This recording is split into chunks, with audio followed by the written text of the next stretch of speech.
ექიმი ნუტრიციოლოგი ელისაბედ ლიზიკუჭავა. ჩვენ ახლა ვიმყოფებით ზაქარია როჭიკაშვილის გასტროენტეროლოგიურ კლინიკა ესკულაფში, ქალაქ თბილისში, სულხან-ცინცაძის 73 ნომერში, იმისათვის რომ კლინიკაში მოხვდეთ ექიმებთან, საჭირო არის წინასწარი ჩაწერა, ამისათვის შეგახსენებთ კლინიკის ტელეფონის ნომრებს 596 34 50 50, 593 30 22 33. ჩვენ ახლა ვართ გადაცემაში შეკითხვები ექიმს და დღევანდელი გადაცემის თემა მნიშვნელოვნად განაპირობა იმ მოვლენებმა, რაც დღევანდელ საქართველოში საკმაოდ აქტუალური გახდა და მთელი სოციალური მედია თუ ქუჩაშიც კი ხალხი ძალიან ინტენსიურად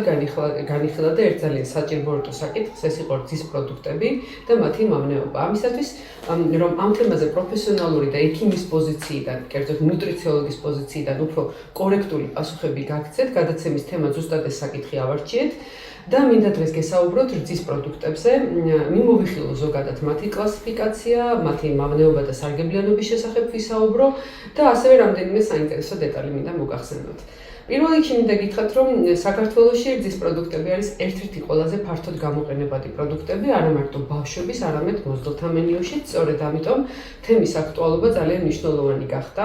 მეტადრე მაშინ, როდესაც გავრცელდა ინფორმაცია იმის შესახებ, რომ რძის პროდუქტები არ იყო სანდო, რომ მათში იყო სხვადასხვა ნივთიერების შემცველობა საკმაოდ მაღალი, ერთ-ერთი სახელდებოდა მათ შორის აფლოტოქსინის შემადგენლობა, ასევე იყო საუბარი იმაზე, რომ იმ საკვები ნივთიერებებიდან, რომლებითაც იკვებებოდნენ ძროხები, რომლისგანაც მიიღებოდა ძროხის ნატურალური რძე, საკვებში ხვდებოდა ასევე ტეტრაციკლინი, ანტიბიოტიკების ჯგუფის სხვადასხვა წამლები და ამდენად საკმაოდ მომატებული იყო არა მარტო რეზისტენტობა ანტიმიკრობული საშუალებების მიმართ, არამედ ალერგიზაციაც. და არც ისე სასიამოვნო იყო თავად ის თემა, როდესაც მოსახლეობამ შეიკითხა, რომ ძროხის გამოკვება ხდება ფრინველების ბიოლოგიური ნარჩენებიდან, სკინდებიდან და აქედან გამომდინარე ატყდა ძალიან დიდი დებატები სოციალურ ქსელში, მაგრამ მე მინდა ცოტა ისეთი სამედიცინო კუთხით განვიხილო ეს თემა და მოგახსენოთ ესეთი რამ, რომ რძის პროდუქტები ზოგადად სხვადასხვა კლასიფიკაციის მიხედვით ძალიან მნიშვნელოვნად განსხვავდება ერთმანეთისგან, არა მარტო სარგებლიანობით, არამედ საკვები ღირებულებით და საბაზრო ღირებულებითაც მათ შორის. შესაბამისად, ერთგვაროვნად საუბარი იმაზე, რომ ყველა რძის პროდუქტი ერთნაირად კარგია, ცოტა რთულია, სამედიცინო თვალსაზრისით, რა თქმა უნდა, ეს ვარგისიანობა სხვადასხვა, მაგრამ ზოგიერთი მათგანის ვარგისიანობა არ შეესაბამება ასევე ღირებულებას. ანუ ღირებულება საკმაოდ მაღალია და პროდუქტი არ აკმაყოფილებს შესაბამის ხარისხს. და ღირებულებისადმი მოთხოვნა არის ძალიან ისეთი, როგორ გითხრათ, კითხვის ნიშნის ქვეშ დაყენებული. ზოგადად მიღებულია, რომ რძის პროდუქტები დააყოთ იმ ცხოველების კლასიფიკაციის მიხედვით, რომლისგანაც არის მიღებული. საქართველოში ყველაზე გავრცელებული რძის პროდუქტები მზადდება მაინც ძროხისგან, თუმცა ჩვენ ბაზარზე და ჩვენს ისტორიულ ექსკურსს თუ გავაკეთებთ, ნახავთ, რომ ძალიან ინტენსიურად იყენებდა საქართველოს მთიანი რეგიონები თხის, ცხვრის, ასევე რძისაგან დამზადებულ პროდუქტებს ვიყენებდით კამეჩსაც და შესაბამისად სხვადასხვა საკვები ღირებულების მქონე პროდუქტები მიიღებოდა. კერძოდ, ყველეულში მაგალითად, ხო, ესეთი ზოგადი კრებითი სახელწოდებაა პროდუქტის, თუმცა ჩვენ შეგვიძლია ვნახოთ, რომ არა მარტო ღირებულება, არამედ მათი საგემოვნო თვისებები და მეცაც გეტყვით, სარგებლიანობაც და სამედიცინო დანიშნულებაც ძალიან ფართო სპექტრში ვარირებს. ტექნოლოგიური დამუშავების მიხედვით შეიძლება გამოყოთ სუფთა რძე, პასტერიზებული რძე,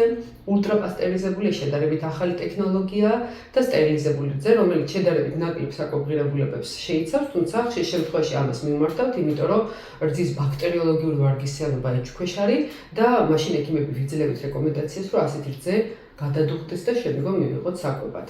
თუმცა ერთი დეტალია გასათვალისწინებელი, რომ თერმული დამუშავების შედეგად იკარგება მთელი რიგი ღირებულებები, რაც რძის პროდუქტებში არის და შესაბამისად ისინი უფრო ალიმენტარული თვალსაზრისით, ანუ საკვები თვალსაზრისით ხდება ვარგისიანი და ნაკლებია მათში მინერალებისა და ვიტამინების შემცველობა.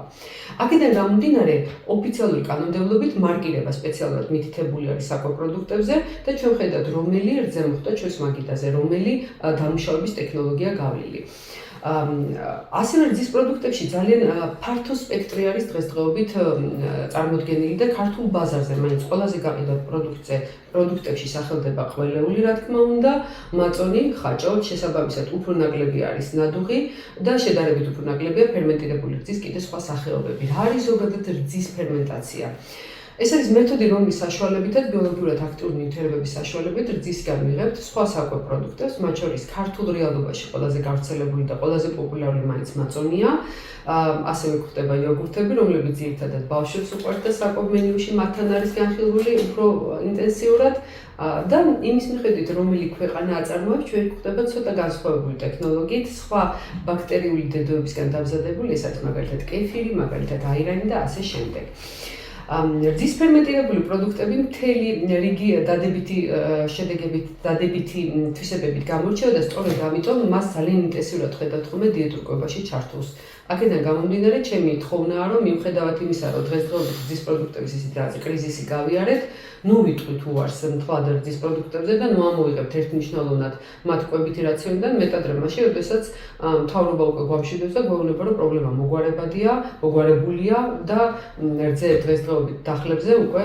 შესაბამისი სტანდარტების მიხედვით ხდება გავლილია ყველა ეტაპი, შემოწმებულია და აღარ არის სახიფათო. ასევე რძისგან მიღებულ პროდუქტებს განეკუთვნება ნახევრად მყარი პროდუქტები რძისაგან მიღებული, თვითონ რძის ფხვნილიც კი შესაძლებელია იყოს რძისგან მიღებული და მერე უკვე აღდგენილი პროდუქტით დამზადდეს რძე, შედედებული და შესქელებული რძე, რომელსაც ხალხურად ისეთი რუსული სლენგიდან სგუშონკას ვეძახით და რომელიც საკმაოდ სახიფათო პროდუქტია იქიდან გამომდინარე, რომ ხშირ შემთხვევაში ჩვენს ბაზარზე მოხვედრილი რუსული თუ უკრაინული წარმოების შედედებული რძე სახამებლითა და ნახშირწყლოვანი პროდუქტებითაა გამდიდრებული, როგორც შემავსებლით. ამდენად მისი ესეთი მოსაზრება სამედიცინო, რომ ეს არის კარგი რძე და უბრალოდ უფრო კონცენტრირებულია, რა თქმა უნდა, შორს არის ძალიან რეალობისგან, ეს უფრო არის ნახშირწყლებით და მეტადრე მაშინ, როდესაც სითქმო ისედაც ემატება. თუმცა მიუხედავად ამისა, ეს ერთ-ერთი საყვარელი პროდუქტია ბავშვთა კვებაში, ბავშვებისთვის და ასევე გამოიყენება ფუნქციონალობისა და ნამცრობის წყობაში. თუმცა კიდევ ერთხელ ვიმეორებ, რომ რა თქმა უნდა, ნაკლებადაა რეკომენდირებული მისი მიღება და მეტადრე მაშინ, როცა გვინდა რომ ჯანსაღი საკვები მივიღოთ. აქვე არის ყველის სახეობები, კარაქი რა თქმა უნდა, ნაღები და კარაქზე მინდა კიდევ ერთი ძალიან საინტერესო დეტალი თქვა. ბატონ ზაქარია ხშირად გვეუბნება ხოლმე ამას, რომ იყო ესეთი პერიოდი ქართულ მედიცინაში, როდესაც კარგი ჩავთვალეთ პირდაპირ ეგვივალენტად ექიმებმა ქოლესტერინის მაღალი დონის ერთმნიშვნელოვნად ამოღებული იქნა მენიუდან, ყველა ადამიანს, ვისაც არტერიული ჰიპერტენზია აწუხებდა, ან რაიმე გამოვლინებით ჰქონდა ხო, დაუშვათ ქოლესტერინის მაღალი დონე, ურჩევდით, რომ კარგი არ შეეჭამა და ამან გამოიწვია ის, რომ მათ მენიუში გაჩნდა საკმაოდ არასახარბიელო პროდუქტი, რომელსაც უჯერი ცხიმის მქონე პროდუქტებს ვეძახით, ესენია სპრედები, ნარევი კარაქის ან მარგარინები, ეგრეთ წოდებული სამარხო კარაქები. ჩემი რჩევა იქნება, რომ მარხვის პერიოდში თუ არ არის რაღაცა განსაკუთრებული საჭიროება, ზოგადად თავი შევიკავოთ ესეთი აღდგენილი პროდუქტებისგან, ჰიდრირებული პროდუქტებისგან, მარგარინებისგან, დაუშვათ მით უმეტეს საკმაოდ ესეთი სკეპტიკური შეხედულება მაქვს ფენოვანი ცომის გამოყენებისკენ, მიუხედავად იმისა, რომ ქართული საკონდიტროები ზუსტად აი ამ პროდუქტს ყიდიან ძალიან ინტენსიურად. ალბათ ჯობია ზომიერება დავიცოთ პირველ რიგში, თუ მიყვარს მაინც და მაინც ვიცოდეთ, რომ ყოველთვის არნიშნავს საყვარელი პროდუქტი, სასარგებლო პროდუქტს. და კიდევ არსებობს რძის პროდუქტებში ძალიან საინტერესო მიმართულება, ეს არის მათი დაყოფა სპეცკატეგორიებად. და იგივე ჩვენი კლინიკის პრაქტიკიდან გეტყვით, ჩვენ წარმოვადგენთ გასტროენტეროლოგიურ კლინიკას, გითხარით აქ საკმაოდ ფართო სპექტრის პაციენტებს ვიღებთ, მიუხედავად იმისა, რომ ეს პროფილი გვაქვს, ჩვენ გვყავს თითქმის ყველა სპეციალობის ექიმები, ამბულატორიულ მომსახურებასაც შეეხება და სხვათა შორის საკმაოდ მომატებულია ისეთი აუტანლობები, როგორც მაგალითად გლუტენის აუტანლობა, ლაქტოზის აუტანლობა და აი ლაქტოზის აუტანლობაზე მინდა ცოტა ხაზგასმით ვისაუბრო, პატარა დეტალი მივუთითო, რომ დღესდღეობით ქართულ ბაზარზე ხელმისაწვდომია რძის პროდუქტები, რომელსაც სპეციალური მარკირებაა გულაქტოზო და იგი უხიფათოა და ამ ადამიანებს შესანიშნავად შეუძლიათ გამოიყენოთ და როდესაც რძისადმი აუტანლობა ან მეორეა კიდე რძის ალერგია არსებობს, ეგრეთ წოდებული, ჩვენ ყოველთვის ურჩევთ ხოლმე, რომ ასეთ პროდუქტებზე გადავიდნენ. ასევე არის სპეცკატეგორია კალორაჟის მიხედვით, დღესდღეობით მაწოზეც კი ეს მარკირებები, თქვენ შეგიძლიათ შეიძინოთ სხვადასხვა ასე ვთქვათ, ცხიმოვნების ზღვარში მოქცეული საკვები პროდუქტები, რძის პროდუქტებში მით უმეტეს, თუმცა მსგავსი მარკირება ცოტა რთულადაა ყველეულზე, ანუ როდესაც ჩვენ ვყიდულობთ გუდის ტყუილს, იქ არ არის დიდი არჩევანი მისი ცხიმიანობის მიხედვით, შესაბამისად, მე უფრო მაინც მაწონს ურჩევ ხოლმე ასე დროს გამოიყენონ და იქ ნახავთ თქვენ, რომ აი მაღაზიაში თუ დააკვირდებით, მაწონის ეტიკეტირებაზე მითითებულია და ეს ძალიან კაია. ძალიან კარგია კიდე ერთი დეტალი, რომ დღესდღეობით ჩვენ ესეთი ექიმების მოთხოვნით იყო თუ საზოგადოების მოთხოვნით სახელმწიფომ გამოიჩინა ასე ვთქვათ გულისხმიერება იმ გაგებით რომ ძალიან ცუდი რძის პროდუქტები ხდებოდა ჩვენს მაგიდაზე და პროდუქტები რომლებიც არის დამზადებული რძის შემცვლელი პროდუქტებისგან მარკირებულია და მაგალითად ასეთ ხაჭოს არ აწერია ზევიდან ხაჭო და არ აწერია ყველი და აწერია ყველის მსგავსი პროდუქტია სახაჭაპურე მასალა და ასე შემდეგ. მარკირების დროს ამასაც მივაქციოთ ყურადღება. ისინი ჩვეულებრივ შედარებით უფრო დაბალი ფასია საბაზრო ღირებულებაზე დავუშვათ ყველის იმერული ყველის საბაზრო ღირებულებაზე დაბალი ღირებულება აქვს სახაჭაპურე მასას. ისინი შესანიშნავად შეიძლება გამოვიყენოთ ცხობის დროს, მაგრამ უნდა ვიცოდეთ რომ ეს არ არის ის ყველი, რომელიც ჩვენ კლასიკური რეცეპტურით მზადდება და რომელსაც ვიცნობთ. რძე შეიცავს ძალიან ბევრ მაკრო და მიკრონუტრიენტს, მათ შორის ცილები, ცხიმები, ნახშირწყლები, ასევე ძალიან მდიდარია მიკროელემენტებით, მათ შორის განსაკუთრებით ჩემი და რძის პროდუქტებიდან ზოგადად, თუმცა რა თქმა უნდა, ყველა ერთნაირად არა გამოყო კალციუმი, ფოსფორი, ვიტამინების ფართო სპექტრი, A ვიტამინი, D ვიტამინი, B ჯგუფის ვიტამინები, ასევე არ უნდა დაგვაუწყოს თუთიის შემცველობა აქვს მაღალი და კიდევ ერთი საინტერესო ინგრედიენტი, რომელიც ეშია, ეს არის კაზეინი და შვატის ცილები, რომლებიც გამოირჩევიან მაღალი ბიოლოგიური აქტივობით და ბიოლოგიური სარგებლიანობით და ისინი შედარებით უფრო ადვილად ასათვისებები არიან. ზოგადად რძე შეიცავს უჯერ და ნაჯერ ცხიმოვამჟავებს, სხვადასხვა თანაფარდობით, რა თქმა უნდა, და მაინც რძის ცხიმიანობა და რძის შემცველობა დამოკიდებული არის, მე საუბარი მხოლოდ ნატურალურ რძეზე, ასევე თვითონ ცხოველის ჯიშზე, ანუ ცხოველის სახეობაზე, რომელიც ცხოველის გამზადება, დაუშვათ ძროხა, აქლემია თუ კამეჩი და თვითონ სახეობის შიგნით კიდე ძალიან დიდი მნიშვნელობა აქვს, როდესაც ჩვენ საუბრობთ ძროხის რძეზე, მე შემიძლია მაგალითად მოვიყვანო რამდენიმე სხვადასხვა მწარმოებლის რძე, რომლის ბიოქიმიური ანალიზით ჩვენ სხვადასხვა შედეგი გვაქვს მიღებული. ეს დამოკიდებული არის უკვე ჯიშის თავისებურებაზე, რა თქმა უნდა, წლის პერიოდებზე, რომელიც არანაკლებ მნიშვნელოვანია და რაც მთავარია კვებაზე. საკვები პროდუქტები არის მნიშვნელოვანია, მაგალითად საქართველოში ბარში მოყვანილი ცხვრი, დავუშვათ ძროხის რძე შედარებით დაბალი ცხიმონებით გამოირჩევა, თუმცა სპეციალურ კვებაში კვების რეჟიმში არ ყავს ჩართული და მთაში მოყვანილი შედარებით უფრო დაბალმეწველი ძროხები არიან, მაგრამ სამაგერო ცხიმონება უფრო მაღალი აქვს და ეს თვისება სხვათა შორის ძალიან თვალსაჩინოა, როცა აი ამ ორი გეოგრაფიული წერტილის მაგალითად ყველეულს ერთმანეთს ვადარებთ ხოლმე. თუ მოუხტელია ყველი, რა თქმა უნდა, იქაური მთის ყველი უფრო მაღალი ცხიმოვანი ცხიმოვნებით გამოირჩევა. ასევე რძე შეიცავს კონიურირებული ლინოლის მჟავა, CLA-ს და მნიშვნელოვანი წყაროა, მას აქვს ძალიან მნიშვნელოვანი ანტიკარცეროგენული და ანთების საწინააღმდეგო თვისებები, უბრალოდ ხელს უწყობს ამ თვისებების გამოვლინებას და რძის პროდუქტების მოხმარების დროს ჩვენ შეგვიძლია კიდე ერთი საინტერესო კვლევა ასე ვთქვათ გავიხმაროთ იმის დასადასტურებლად, რომ რძე ძალიან სარგებლიანია, ეს არის დაახლოებით 5-6 წლის წინ ამერიკაში ჩატარებული რძის პროდუქტების კვლევა, მათ შორის ჩართული იყო არაენდოგენური რძის პროდუქტები, ანუ არაენდოგენური რაც ისლას ნახეთ, კონკრეტულად საქართველოსთვის დავუშვათ ძალიან ახლოს უგუნი, მაგრამ ჩვენ რო ჩაგვეტარებინა კვლევა და ჩაგვერთო დავუშვათ როკფორი, ასეთი კვლევა იყო, სადაც ჩართული იყო არაადგილობრივი პროდუქტების რძის და აღმოაჩინეს, რომ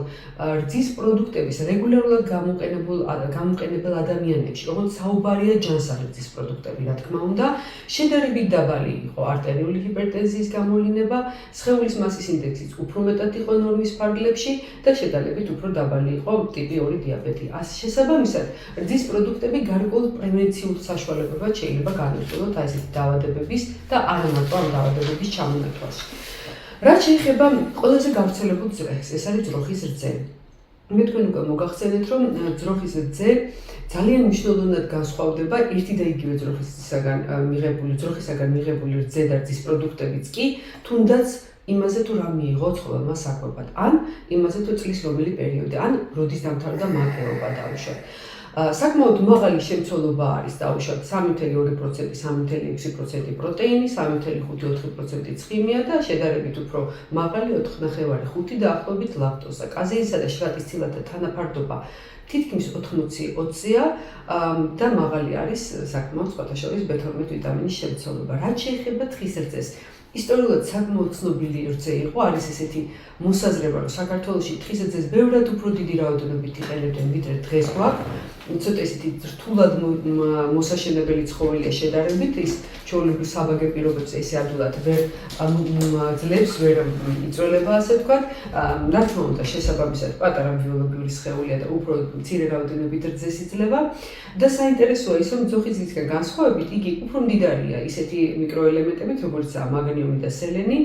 მისი pH მნიშვნელოვნად განსხვავდება ძროხის რძისგან და განსაკუთრებული საგემოვნო თვისებები აქვს, რომელიც მას არა მარტო სუფთარძის სახით, არამედ აი ამ რძისგან მიღებული ყველის საგემოვნო თვისებებშიც კი გვაძლევს გამოვლინებას, უფრო მოთეთროფერია, უფრო დამახასიათებელი გემო აქვს და ზოგიერთი ადამიანი,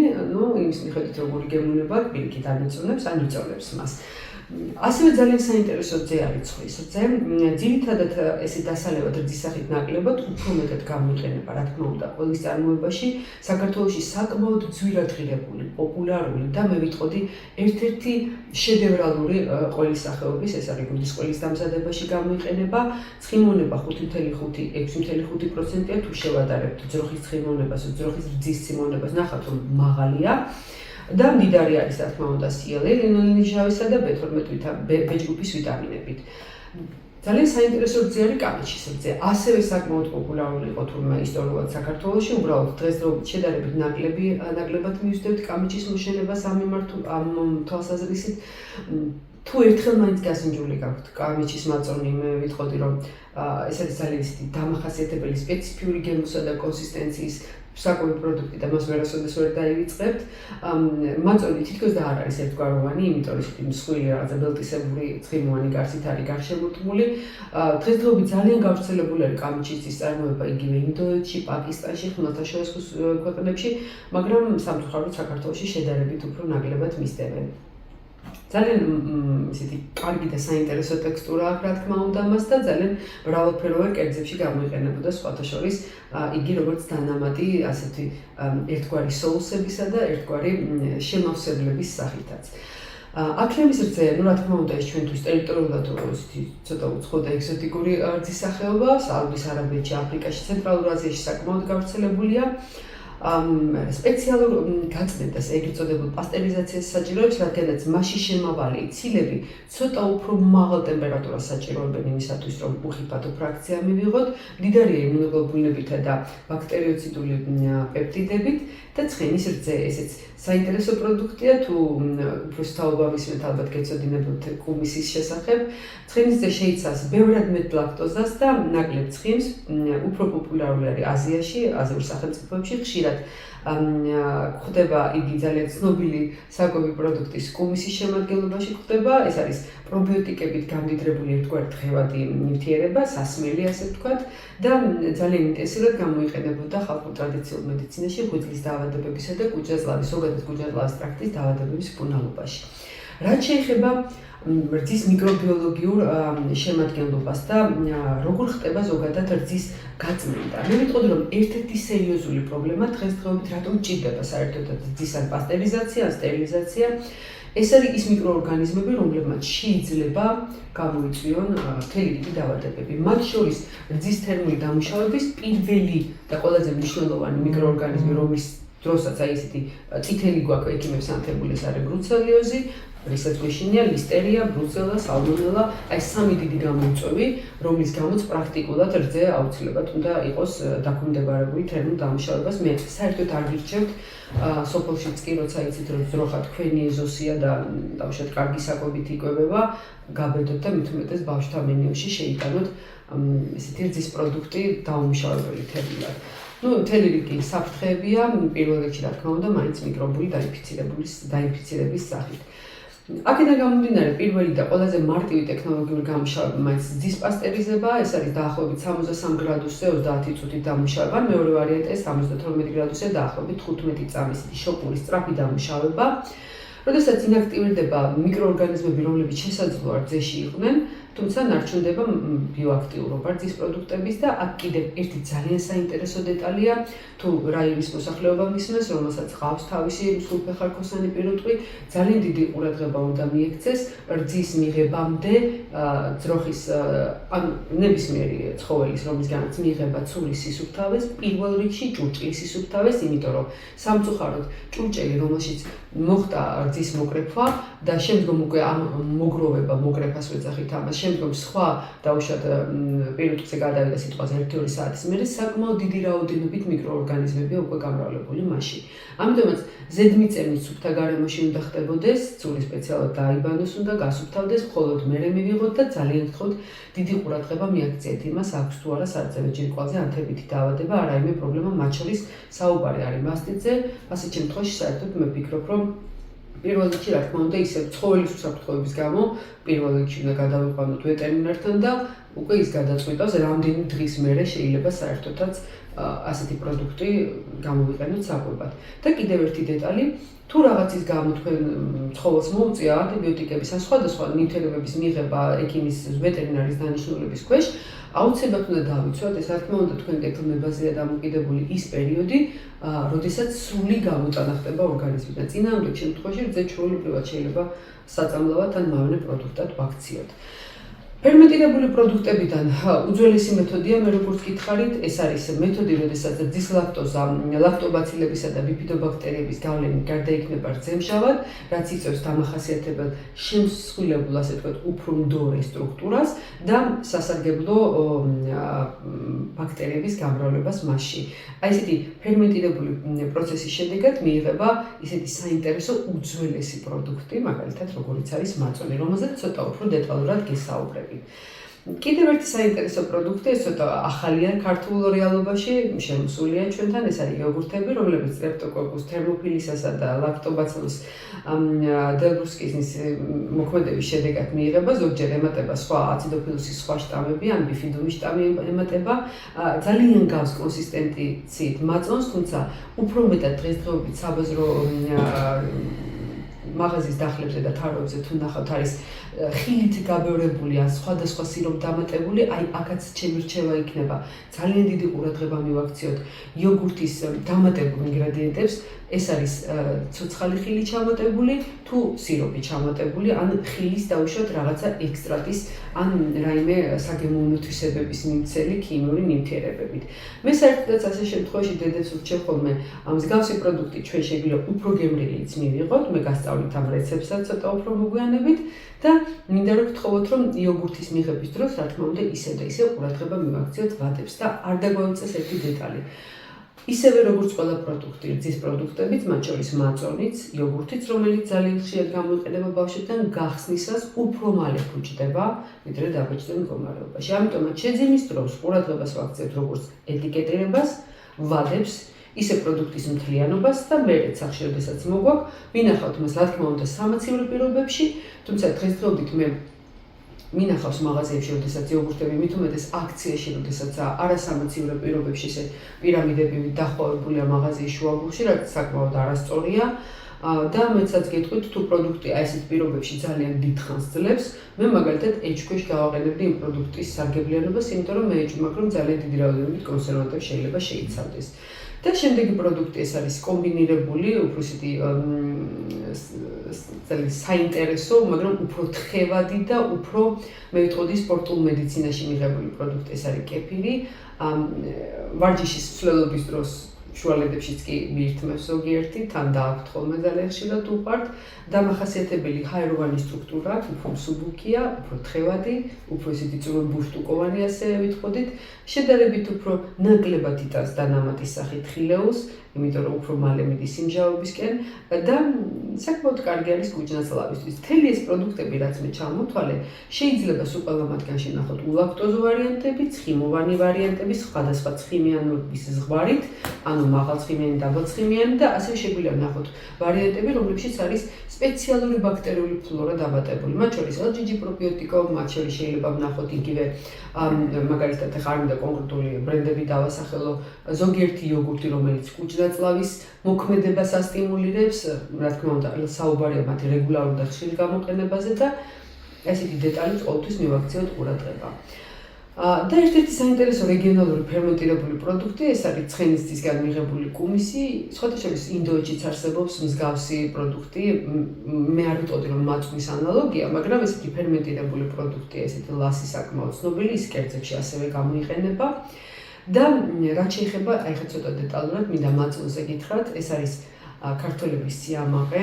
2020 წელს 22 ივლისს, ასე ვთქვათ, ისტორიული დღე იყო საქართველოში, იმიტომ რომ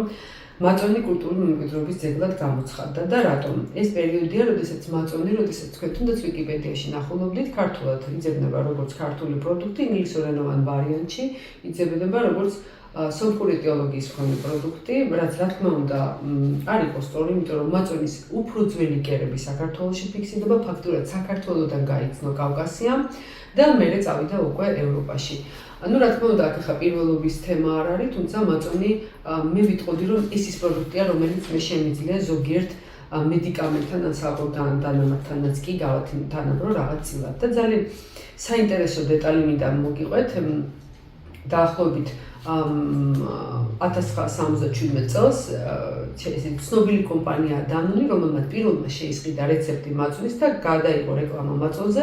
აქედან იგი შევიდა აშშ ბაზარზე უკვე ოფიციალურად. მანამდე მაწვენს Danone ძალიან ინტენსიურად სწავლობდა, მთელი საუკუნოვანი ისტორია აქ, როდესაც დაიწყო პირველი კვლევა და ნახა რომ კავკასიაში ადამიანების გარკვეული ნაწილი, მთის ადამიანები მათ შორის გამოირჩეოდნენ ხანგრძლივი სიცოცხლის და ჯანმრთელი სიცოცხლის დონით. აქედან გამომდინარე, დაიწყეს კვლევა საკვები პროდუქტების და აღმოაჩინეს, რომ ერთ-ერთი წინაპირობა არის მაწვენი მათ შორის, იმიტომ რომ როგორც ბატონი ზაქარია გვეტყვის, ჯანმრთელ ნაწლავში და ჯანმრთელ მიკრობიომს ყოველთვის საფუძველი ეს ასე ვთქვათ ჯანმრთელობის, არ არსებობს ჯანმრთელობა ასეთი არასწორი მიკრობიომის და დაულაგებელი გასტროენტეროლოგიური პრობლემების ფონზე და აქედან გამომდინარე მე ვფიქრობ, რომ მაწვენმა საკმაოდ ბევრი და ისეთი მნიშვნელოვანი სიტყვა თქვა. 1900 წელს მაწვენი იყო პროდუქტი, რომელიც პარიზის მსოფლიო გამოფენაზე გაკეთებული სპეციალურ ქართულ კურთხეზე, ქართულ პავილიონში ამაყად იყო წარმოდგენილი. აი ღონისძიებას ქართული მხრიდან ხელმძღვანელობდა ბატონი რაფაელ პეტრეს ისარლიშვილი, ისარლოვი, თუმცა სუფთა ქართველი ადამიანია, ეს არის მესხეთის კეთილშობილი საგვარეულოდან ერთ-ერთი ცნობილი პუბლიცისტი და მთარგმნელი. ამ ადამიანს ძალიან ბევრი ღვაწლი მიუძღვის, სხვათა შორის აბჭალაში ხელმოკლე ოჯახებისთვის სპეციალური სასწავლო დაწესებულება ერთგვარი სკოლაც კი გახსნა. და მოკლედ 1900 წელია საფრანგეთში პარიზში წარმოადგენენ ქართველები მაწვენს ბატონი ისარლიშვილის წყალობით. მაწვენს იცნობს ასე ვთქვათ მოწინავე ევროპა და მაწვენი არის ბოთლირებული მინის ჭურჭელში, მანამდე თიხის ჭურჭელში ხდებოდა ძირითადად მისი მოთავსება, გლეხებს ყოველ შემთხვევაში ესე დაქონდათ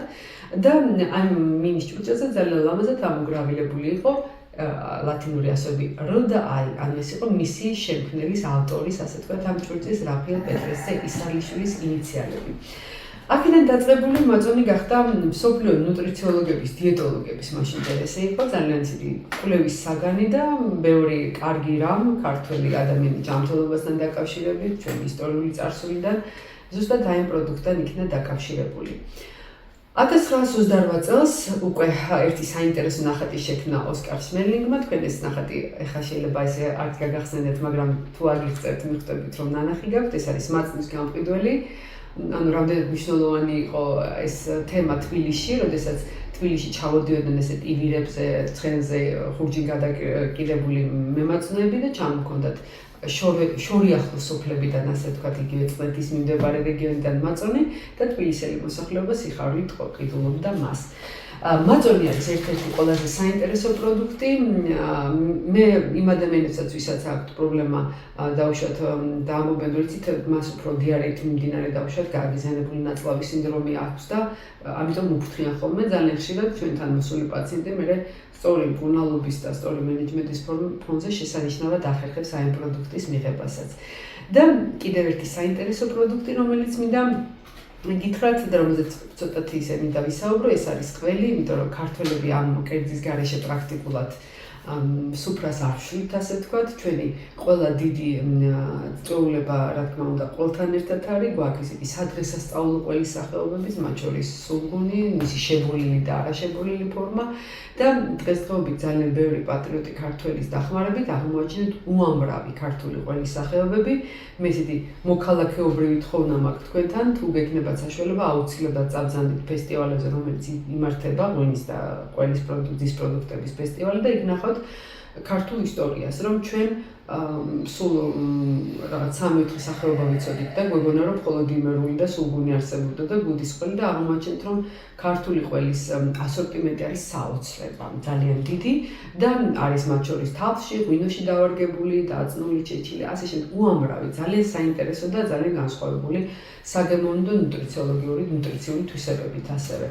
დამწიფების მიხედვით არსებობს ახალი, ნახევრად დამწიფებული, სრულად დამწიფებული, ეგრეთ წოდებული მოსული ბებერი ასაკოვანი ყოს რომ ეძახით, უმწიფარ ყელში უცხოური კლასიფიკაციით ერიკო და მოცარელა მაგალითად უმწიფარი ყველის სახეობებია. მე უფრო მომწიფებულში შედის აი ჩვენი გუდაც მაგალითად იგივე კამამბერიც აქ არის და უფრო მძიმე და სრულად დამწიფებული არის პარმეზანი, პეკორინო, გუდის ზოგიერთი სახეობა შეიძლება იყოს, გუდას აქვს ძალიან საინტერესო ტექნოლოგიური თავისებურებები, საკმაოდ დიდი ხანი მწიფდება გუდა და თქვენ იცით ეს ისტორია როგორ ხდება მისი გამოყვანა წყლის